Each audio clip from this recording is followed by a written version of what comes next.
The construction of the temple by Solomon. Have you ever wondered how one of the greatest works in biblical history was built? Solomon's temple was not just a grand construction of gold and cedar, but a spiritual landmark reflecting God's presence among His people. From the choice of the location to the manifestation of divine glory, every detail of this work carries profound meaning. In this video, we will dive into this journey, exploring the construction, rituals, and the lessons this temple teaches us even today. So, if you want to understand this story in a detailed and enriching way, hit the like button, subscribe to the channel, and activate the bell so you don't miss any content. Let's begin. When Solomon ascended the throne of Israel, he did not only receive the authority over a great and prosperous kingdom, but also the responsibility to fulfill a divine mission of enormous importance, the construction of God's temple. This project, so significant to the people of Israel, had already been conceived in the heart of his father, King David, who wanted to build a permanent dwelling place for the Lord. However, God, in His wisdom, determined that this task would be carried out not by David, but by his son Solomon, symbolizing the continuation of the divine plan and the transfer of a sacred legacy. Despite being a man after God's own heart, David was prevented from building the temple due to the wars and battles he fought during his reign. In his place, God chose Solomon, who would bring peace to the kingdom and would be the archetype of a wise and just ruler. In the 4th year of his reign, in the month of Ziv, a significant date, Solomon began the construction of the temple, which would become one of the greatest landmarks in the history of the people of Israel. It was not only a great work of engineering and architecture, but a declaration of faith, an act of obedience, and an eternal point of connection between God and His people.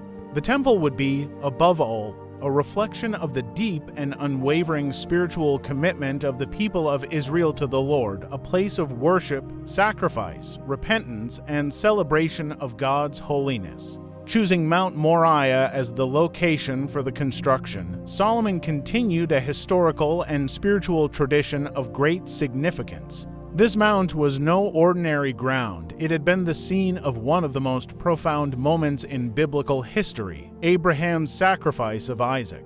That event, full of faith and trust, was a test for the patriarchy who, upon hearing God's command, immediately prepared to sacrifice his own son, believing that even in death, God would be able to fulfill His promises. God, however, provided a ram in place of Isaac, making that location an eternal symbol of divine provision and faith. Thus, the choice of Mount Moriah was not merely a historical coincidence, but a deeply symbolic act of renewing the covenant between God and the people of Israel, a reminder that God never fails to fulfill His promises. The construction of the temple was a monumental task that involved the use of the finest materials available. Solomon, aware of the importance and magnitude of the project, made an effort to bring the best materials and resources for the work. The cedar from Lebanon, with its durability and beauty, was brought from distant lands through an alliance with King Hiram of Tyre. This cedar, which grew in the mountains of Lebanon, symbolized purity and excellence, being used in the beams and columns that would support the temple. Additionally, Solomon used precisely cut stones, so that no sound of hammers or iron tools was heard during the construction process, a practice symbolizing the peace and tranquility that should reign in God's house. The temple, being a place of worship, should above all reflect the order and harmony that God brings to the universe. The construction was meticulously planned with attention to every detail, reflecting God's character and the importance of the place being built. The temple had impressive dimensions, 60 cubits long, 20 cubits wide, and 30 cubits high, a structure that not only stood out for its physical grandeur but also represented the presence of an infinite God in a finite space. Each component of the temple had profound spiritual significance. The inner walls were covered with carved wood, decorated with engravings of cherubim, palm trees, and open flowers, and covered with pure gold, symbolizing holiness, beauty, and God's glory. The presence of gold, the most precious metal, reflected the majesty and splendor of God, symbolizing His purity and perfection. At the heart of the temple was the Holy of Holies, the most sacred area where the Ark of the Covenant, the symbol of God's presence, would be kept. The Holy of Holies was not just a physical space, but the meeting point between God and His people, a place where the Lord would manifest His glory in a special way. For this place, Solomon had 2 great cherubim made of olive wood covered with gold, whose wings stretched out to cover the entire space, creating a sense of divine protection. These cherubim, figures of majesty and authority, were the guardians of God's presence. They represented God's honor and His holiness, reaffirming that no one could enter the Holy of Holies without being in a state of spiritual purity. This space was, therefore, God's throne on earth, a place of reverence, respect, and worship. If you are enjoying this story and want to see more content like this, don't forget to like, comment, and share it with someone who will also enjoy it. This helps us continue bringing amazing stories to you. In addition to the Holy of Holies, the temple had other areas of significant importance. The holy place was where the priests carried out the daily sacrifices and ceremonies. In this space were the altar of incense, the table of showbread, and the golden lampstand, all symbols of God's presence and the continuity of worship. The altar of incense was where the prayers of the people ascended before God, and the table of showbread represented God's constant provision for His people. The golden lampstand, with its 7 lamps, symbolized the divine light that illuminated the path of the faithful and guided them on their spiritual journey. The temple also had external courtyards, areas where the people gathered to worship God, offer sacrifices, and seek His mercy. These courtyards served to show that worshiping God was not limited to the temple but extended to the community, inviting all Israelites to approach God with a sincere heart. The imposing columns, named Jachin and Boaz, stood at the entrance of the temple and were a symbol of the strength and stability that God granted His people. Jachin meant He will establish, and Boaz meant in His strength. Together, these columns represented the certainty that, upon God's covenant, the people of Israel would be established and sustained by His eternal strength. The presence of these columns was not just decorative, but served as a constant reminder that the temple, like the people of Israel, should be founded on the strength and stability offered by God. After 7 years of hard work and dedication, the temple was finally completed.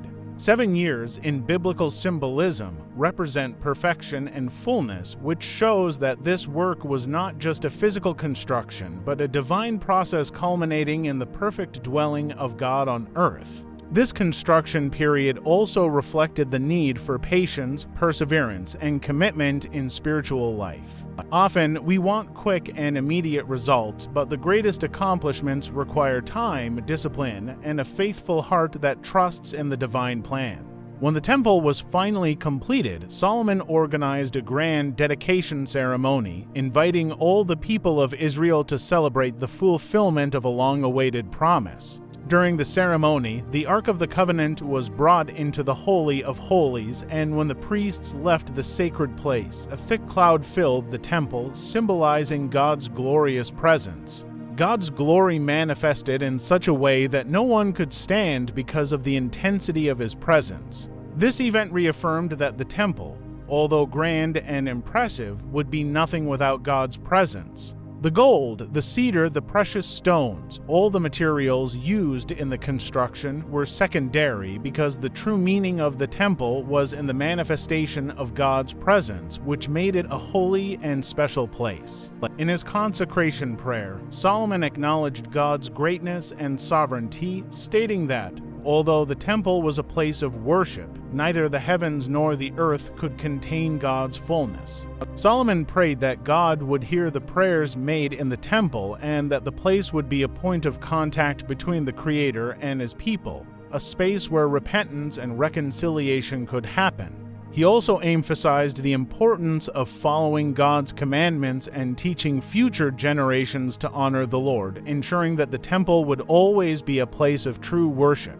Solomon understood that the temple was, above all, a symbol of the ongoing relationship between God and His people, a reminder that true worship is not in the temple's walls but in the hearts of those who turn to God with sincerity and reverence. After the temple's dedication, a great celebration followed. The people offered sacrifices in abundance, and the joy was palpable because the temple represented the fulfillment of God's promise. The event was also a spiritual renewal, an opportunity for the people of Israel to remember that, when they put God at the center of their lives, He dwells with them, blessing and guiding them.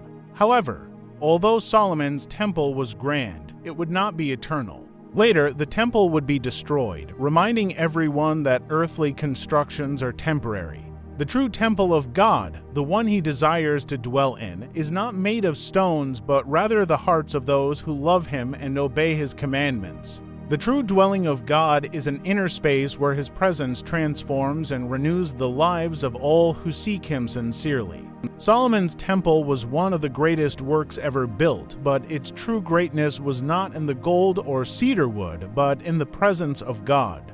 Today, this story continues to teach us that more important than any physical construction is having a heart prepared to be the Lord's dwelling place. I hope this journey has been enriching for you. Now, tell me in the comments what stood out most to you in this story. Share this video with someone who will also enjoy this content, and, of course, don't forget to hit the like button, subscribe to the channel, and activate the bell so you don't miss the next videos. Until next time.